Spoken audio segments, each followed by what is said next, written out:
My name is Maya Chin, and for 28 years I'd been the family embarrassment. My brother Derek? He was the golden child. MBA from Wharton. Started his tech consulting firm at 26.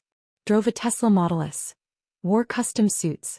Our parents introduced him as our successful son, the entrepreneur. Me. I was Maya. She does something with computers. I worked as a systems analyst. Decent salary. Quiet life. I lived in a modest apartment in Austin, drove a 7-year-old Honda Civic and kept to myself. Family gatherings were torture. Derek would talk about his clients, his revenue growth, his expansion plans. Mom and Dad would beam with pride. Then they'd turn to me. And Maya, are you still doing that tech support thing? I'd correct them every time. Systems analysis. I designed database architectures for. That's nice, honey, Mom would interrupt. Derek, tell us more about your new office. Derek's company, Apex Consulting Group, had grown to 43 employees. They occupied the entire third floor of the Crawford Building in downtown Austin. Glass walls. Standing desks. A cappuccino machine that cost more than my monthly rent. We're scaling fast, Derek would say at every family dinner. Revenue hit $8.2 million last year. On track for $12 million this year. What they didn't know was that I'd been watching Derek's business for years. Not because I was jealous. Because I was worried. Derek was brilliant at sales. Terrible at operations. His company burned through cash like wildfire. High overhead. Excessive spending on client entertainment. Lease payments that made my eyes water. But I said nothing. I was just the disappointment. What did I know about business? In 2019 I made a decision that would change everything. The Crawford Building went up for sale. The owner, Margaret Crawford, was 86 and wanted to retire. The building was a boutique commercial property. 6 floors, prime downtown location. Occupied by 4 businesses including Derek's company. Listed at $14.2 million. I'd been saving and investing since college. Living below my means. Maxing out my 401k. Building a portfolio. By 2019 I had $3.8 million in liquid assets. Not enough to buy the building outright, but enough for a substantial down payment. I met with Margaret personally. We talked for 3 hours over tea in her penthouse apartment. Why do you want this building? She asked. Long-term investment, I said. Stable tenants. Good location. And I hesitated. My brother's company is one of your tenants. I want to make sure he has a stable landlord. Margaret smiled. You're protecting him. He doesn't know that. And I'd like to keep it that way. We structured the deal through an LLC, Crawford Properties Holdings. Margaret carried a note for $10.5 million at favorable terms. I put down $3.7 million. The building cash flowed immediately. Rent from the 4 tenants covered the mortgage, property taxes, and operating expenses with $8,200 monthly surplus. Derek's company paid $34,000 per month for their third floor space. Market rate. Fair deal for both sides. He never knew his little sister owned the building. I kept working my systems analyst job. Kept driving my Honda. Kept being the family disappointment at dinners. But every month rental income flowed into Crawford Properties Holdings. Every year the building appreciated. By 2024, the property was valued at $18.6 million. And Derek still had no idea. In early 2024, Derek announced his latest plan at Sunday family dinner. We're expanding to the 4th floor, he declared, cutting into his steak. Apex is hiring 20 more people. We need the space. Mom clapped her hands. That's wonderful, honey. Dad raised his glass. To Derek's continued success. I said nothing. Because Derek hadn't asked building management about the 4th floor. I knew because I was building management. The 4th floor was occupied by a law firm on a 5-year lease that didn't expire until 2026. The landlord's some LLC, Derek continued. Total absentee owner. I'll just offer them more money. They'll break the law firm's lease. Easy. My stomach tightened. But I stayed quiet. Maya, Mom said, turning to me. How's your little job? It's fine, I said. Still doing computer stuff? Dad asked. Database architecture, I corrected. Derek smirked. Mom, Dad, Maya works in IT. She's basically tech support. Resets passwords, fixes printers. Right, sis? I met his eyes. Something like that. You know, Derek said, leaning back, I've been thinking. Maya, maybe you should come work for me. I could use someone to manage our tech. It's not real business work, but it's better than whatever you're doing now. The offer hung in the air. Mom and Dad looked excited. Administrative work, Derek clarified. Maybe $55,000? That's probably more than you make now. I made $186,000 as a senior systems analyst, plus another $96,000 annually from the building's cash flow. I'll think about it, I said. Derek grinned. Let me know. I'm doing you a favor, really. It'd be nice to have family around, even if you're not exactly executive material. 2 weeks later, Derek called me. Hey Maya, quick question. You work from home sometimes, right? Yes, I said. Perfect. So you don't really need an office. Here's the thing, we're bursting at the seams at Apex. I'm converting the small conference room into workspace for 2 new hires. But I need somewhere to put some equipment temporarily. Okay, I said slowly. There's this tiny office on our floor. Like 120 square feet. We've been using it for storage, but it's technically vacant. I'm going to move our old servers and some filing cabinets in there. Should be fine, right? The tiny office he was talking about was MY Office. When I bought the building, I'd kept one small space for myself. Officially, Crawford Properties Holdings leased it. I used it maybe twice a month to handle building business, review financials, meet with the property manager. It was quiet. Private. Derek, I think that office might be. It's just sitting empty, he interrupted. Total waste of space. Don't worry, I already talked to property management. They said it's cool. He hadn't talked to property management. He'd sent an email that my property manager forwarded to me with a note. How do you want me to respond? I'd replied, stall him. But Derek had taken silence as approval. I arrived at the Crawford building on a Tuesday morning. I needed to review some lease documents and sign off on a roof repair estimate. When I stepped off the elevator onto the 3rd floor, I froze. My office door was propped open. Inside, 2 workers were assembling metal shelving units. Boxes of old equipment were stacked against the walls. My desk was shoved into the corner, covered with Derek's company files. I walked inside. Excuse me, what's happening here? One of the workers shrugged. Boss said to set up storage. You need something. Before I could answer, Derek appeared in the doorway. Maya. He looked genuinely surprised. What are you doing here? This is my office, I said quietly. Derek laughed. Your office? Maya, you don't work here. This building is commercial space. You can't just claim an office. I lease this space, I said. From who?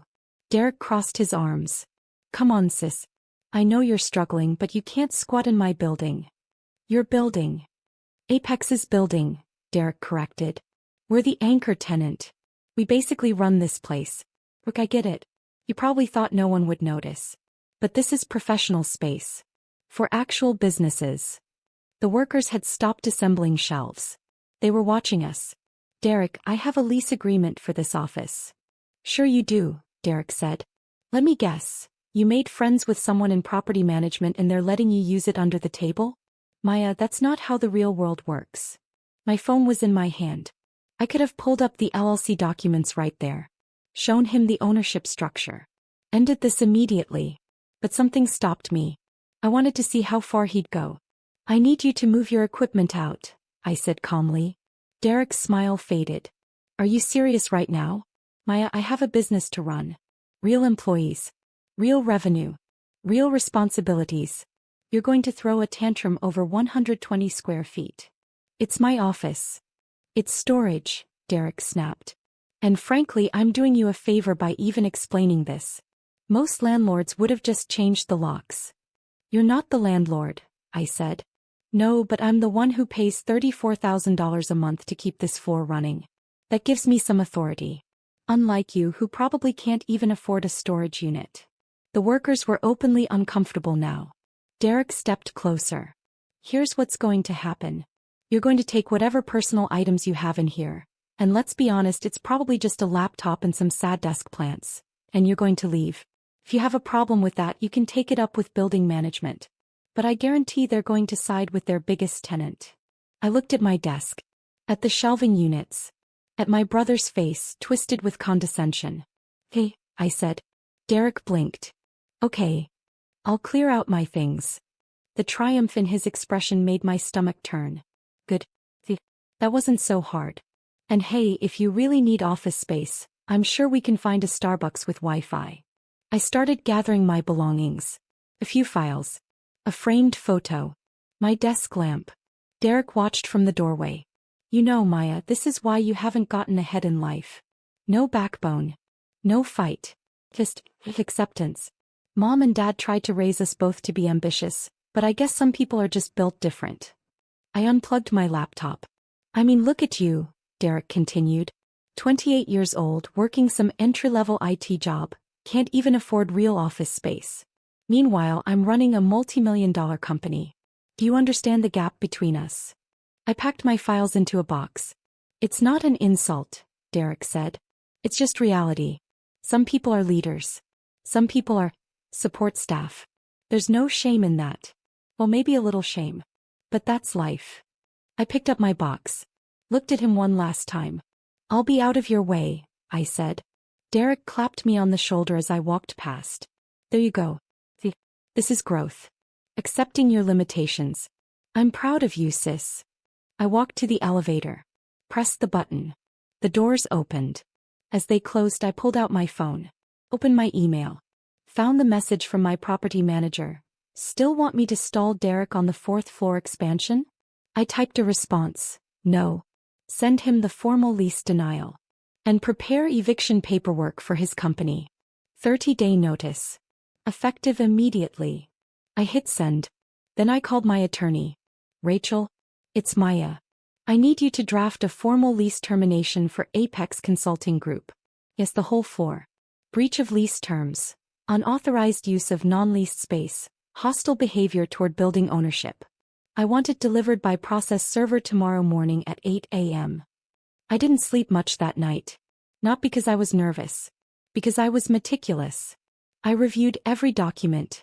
Every lease clause. Every email Derek had sent to property management over the years. The evidence was clear.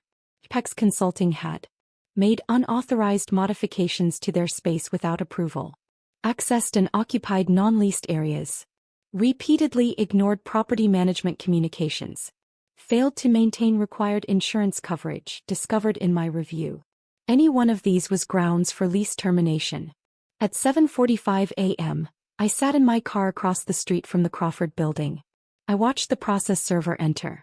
Watched him take the elevator to the 3rd floor. At 7:58 a.m. my phone rang. Derek. I let it go to voicemail. At 8:03 a.m. he called again. Voicemail. At 8:07 a.m. a text, call me now. At 8:11 a.m. another call. This time I answered. What the FVK, Maya? Derek's voice was shaking. Did you do this? Do what? I asked calmly.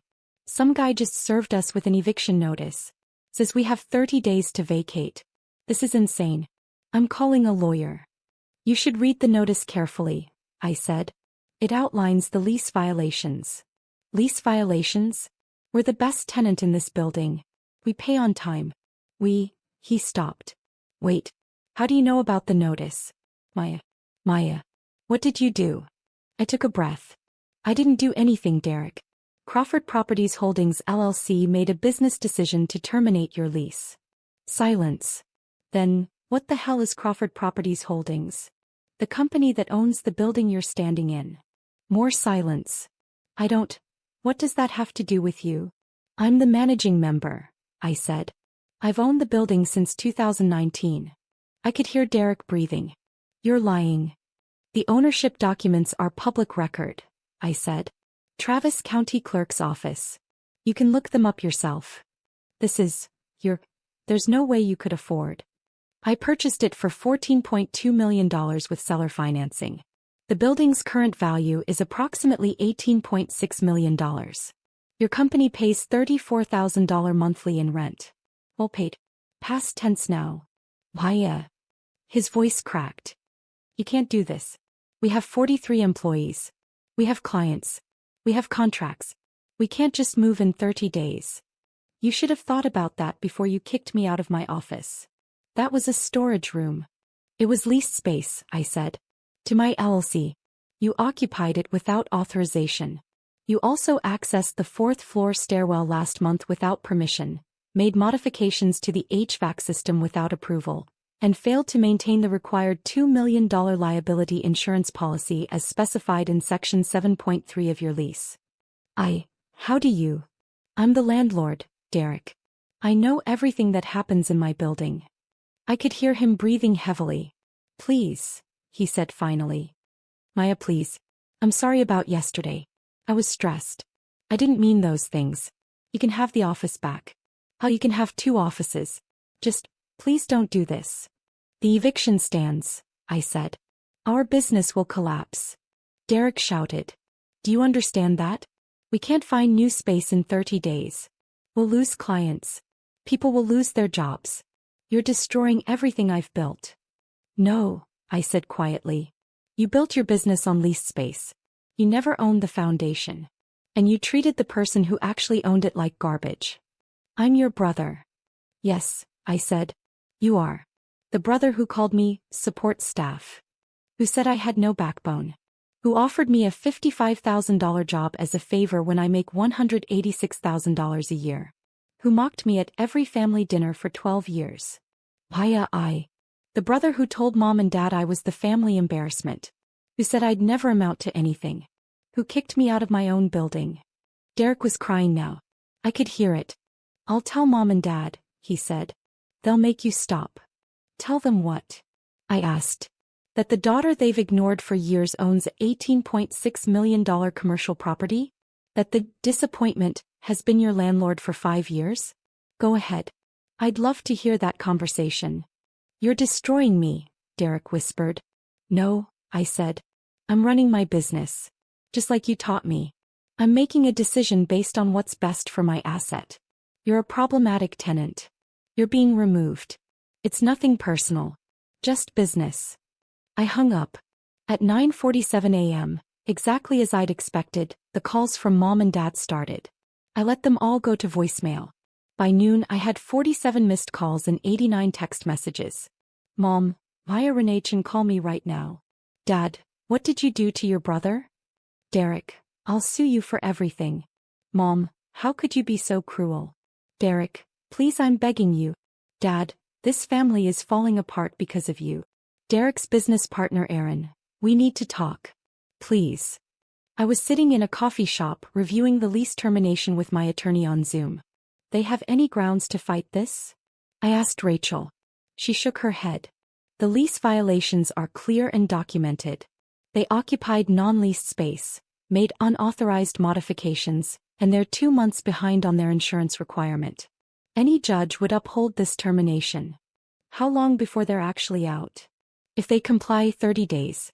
If they fight it, we'll have them forcibly removed in 45 to 60 days. But fighting it will cost them $40,000 in legal fees they can't afford. My guess? They'll negotiate. What kind of negotiation? They'll beg you to let them stay. Offer to pay more rent. Promise to be model tenants. Derek will probably offer you equity in his company. I smiled. His company that's about to implode because they have no location? Exactly. My phone rang. I answered this time. Maya Renachin. Mom's voice was shaking with rage. What is wrong with you? Hi, Mom. Don't you hi Mom me. Derek is in tears. His entire company is falling apart.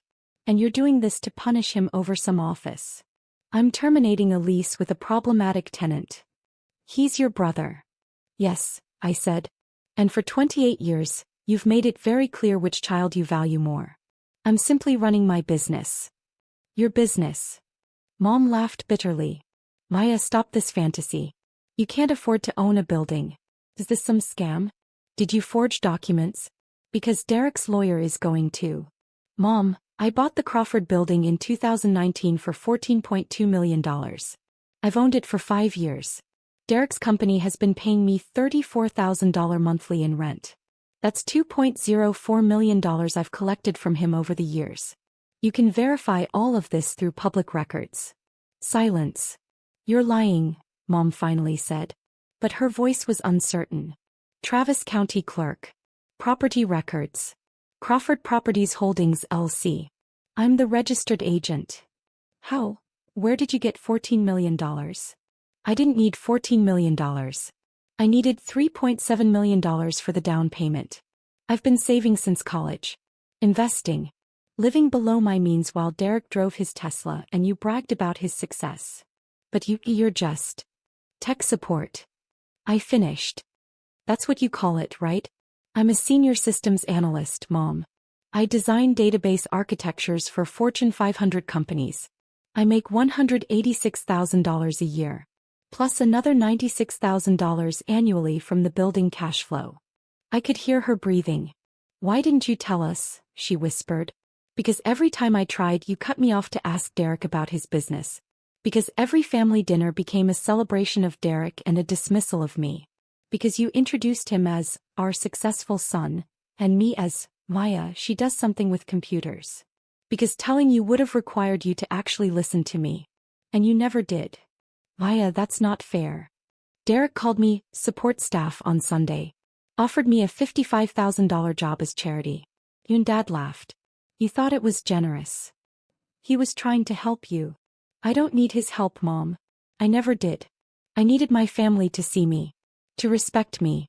To stop treating me like the consolation prize child. But you couldn't do that. So I stopped trying. This is about revenge? Mom's voice rose. You're destroying your brother's life because your feelings were hurt? No, I said calmly. I'm enforcing a legal lease termination because Derek violated the terms of his tenancy. The fact that it feels like revenge to you says more about how you've treated me than about my business decision. Your father wants to talk to you. There was shuffling. Then Dad's voice. Maya. Stop this immediately. No. I'm not asking. I'm telling you. You will reverse this eviction, you will apologize to Derek, and you will offer him favorable lease terms to make up for this embarrassment. Or what? I asked. Or you're no longer part of this family. The words hung there. I laughed. Real laugh. Dad, I haven't been part of this family for years. You just didn't notice because you were too busy being proud of Derek. We are proud of Derek. He built something. He took risks. He built something on land I own. Using rent money I collected. In a building I purchased while he was still bragging about his series of funding that fell through. Dad, Derek's company isn't successful. It's over-leveraged, poorly managed and hemorrhaging cash. I've seen his financials. He's 3 months from insolvency even with his current location. You're lying. His overhead is $126,000 monthly. His average revenue is $180,000. That leaves $54,000 for payroll, benefits and taxes for 43 people. The math doesn't work. It never did. He's been paying himself $220,000 annually while his employees make $45,000 and work 60-hour weeks. I've watched him nearly collapse twice. The only reason he survived was because I kept his rent stable when the market would have justified a 40% increase. Silence. I've been protecting him for 5 years, I continued. And he thanked me by kicking me out of my own building. So now he gets to see what happens when he doesn't have his little sister quietly keeping his foundation stable. Maya. Dad's voice cracked. Please. He's your brother. He made a mistake. Don't ruin his life over this. He ruined his own life by building a company on sand and treating people like garbage. I'm just the earthquake that exposed the foundation. I hung up. 3 days later, Derek showed up at my apartment. He looked terrible. Unshaven. Wrinkled shirt. Dark circles under his eyes. Can I come in? He asked quietly. I stepped aside. He walked to my living room. Looked around at my modest furniture.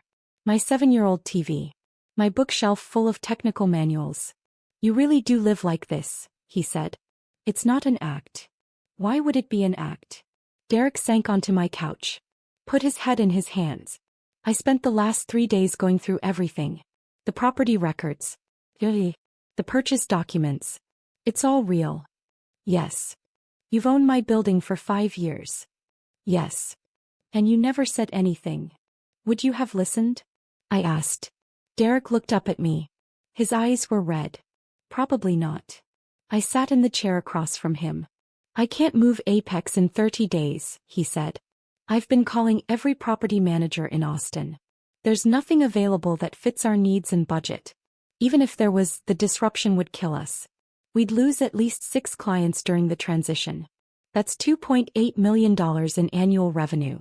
We'd have to lay off 20 people. I know, I said. My business partner wants to sue you. Our lawyer says we'd lose, but Aaron's desperate. Half the staff is already looking for new jobs. They can see the writing on the wall. What do you want, Derek? He met my eyes. I want you to let us stay. Why should I? Because I'm your brother. Because I'm begging you. Because. He swallowed hard. Because I'm sorry. For what specifically? For yesterday. For the office. For. No, I interrupted. For what specifically? Because if you're just sorry I have power over you now, that's not an apology. That's fear. Derek stared at me. Then slowly something shifted in his expression. I'm sorry for 12 years of treating you like you didn't matter, he said quietly. For every time I made you feel small. For every family dinner where I dominated the conversation and dismissed your work. For calling you support staff. For offering you a job in my company like I was doing charity. For kicking you out of your own building without even considering that maybe I didn't know the whole story. Tears were streaming down his face now. I'm sorry for never asking about your life. Your job. Your dreams. For never wondering how you were doing or what you were building. For treating you like the family failure when you were quietly running circles around me. He wiped his eyes. And I'm sorry for not seeing you. For not respecting you. For taking you for granted. You deserved better. You deserved a brother who celebrated you instead of one who made you feel invisible. I felt my own eyes burn. I don't deserve for you to save my company, Derek continued. I know that. But I'm asking anyway. Not because I have any right to. But because I'm desperate and I have 43 people counting on me and I have nowhere else to turn. I stood up. Walked to my kitchen. Poured 2 glasses of water. Brought them back. Here's what's going to happen, I said. Derek took the glass with shaking hands. The eviction stands. His face crumpled. But, I continued, I have another property. A building in South Austin. 5,000 square feet. 2nd floor. It's currently vacant. Market rate rent is $28,000 monthly. I'll lease it to you for $22,000. Derek looked up. That's a $12,000 monthly reduction from what I'm paying now. Yes. But there are conditions. Anything. You get your insurance requirements current immediately. You submit all modification requests in writing. You pay rent on the 1st of every month, no exceptions. You treat my property manager with respect. And you cut your own salary to $120,000 until you're profitable. Derek blinked. That's a $100,000 pay cut. Your company is burning money, Derek. You're paying yourself like a successful CEO while running a struggling startup. Cut the overhead. Reinvest in your people. Get profitable. Then you can raise your salary.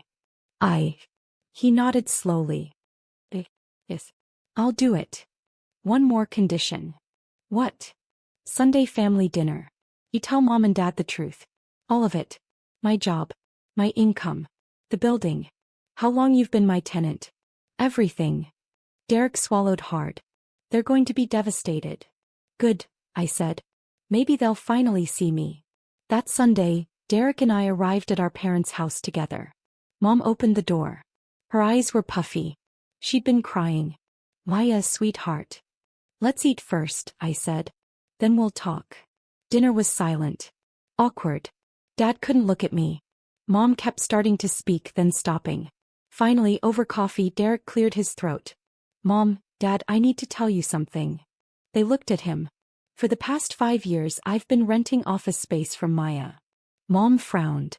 What do you mean? The Crawford Building. Where Apex is located. Maya owns it. She bought it in 2019 for $14.2 million. She's been my landlord this entire time. Dad's coffee cup froze halfway to his mouth. That's impossible, Mom said. Maya doesn't have that kind of money. She does, Derek said. She's a senior systems analyst. She makes $186,000 annually. plus another $96,000 from the building cash flow. She's been successful this entire time. We just never asked. But, Mom looked at me. You drive a Honda. You live in that small apartment. You never. I live below my means, I said quietly. I invest. I save. I build wealth. Just because I don't advertise it doesn't mean it doesn't exist. Why didn't you tell us? Dad asked. I tried, I said. Every family dinner. Every phone call. But you cut me off to talk about Derek. You introduced me as Maya. She does something with computers while calling him our successful entrepreneur. You made it clear whose achievements mattered. Mom's hand went to her mouth. Last week, Derek continued, I kicked Maya out of her office in the building she owns. I called her support staff. I told her she had no backbone. I mocked her in front of my employees. Derek. Dad's voice was strained. She evicted my company. Legally. Rightfully. And I deserved it. Derek looked at me. But she's giving me a second chance. A new space. Lower rent. Better terms. Because unlike me, she actually values family. Even when that family has treated her like garbage for 12 years. The table was silent. Mom stood up abruptly. Walked to where I was sitting. Pulled me into a tight hug. I'm so sorry, she whispered. I'm so sorry, baby. I felt the tears come then. All the years of being invisible. Being dismissed. Being the afterthought. Dad stood too. Wrapped his arms around both of us. We failed you, he said, his voice breaking. We were so proud of Derek's flash that we didn't see your foundation. Forgive us. Please. Apex Consulting moved into their new space in May 2024. Derek cut his salary. Laid off 3 executives who were dead weight. Promoted 2 hardworking junior staff to senior roles. Got profitable in 4 months. He paid rent on time. Every month. First of the month. No exceptions. Mom and Dad came to my apartment in June. Spent 3 hours asking about my work. My investments. My dreams. Actually listening. They started introducing me differently. This is our daughter Maya. She's a systems analyst and a real estate investor. She owns commercial property in Austin. In August, the law firm on the 4th floor of the Crawford building didn't renew their lease. Derek's company was ready to expand. I approved his request for the additional space. Fair market rate. Professional terms. At Sunday dinner, Derek stood up with his wine glass. A toast, he said. To my sister Maya. My landlord. My teacher. The person who showed me that real success isn't about flash. It's about foundation. I'm proud to be your tenant. And even more proud to be your brother. Mom and Dad raised their glasses. I smiled. To family, I said. The one you're born with. And the one you build. We drank. And for the first time in 12 years I felt like I was actually at the table.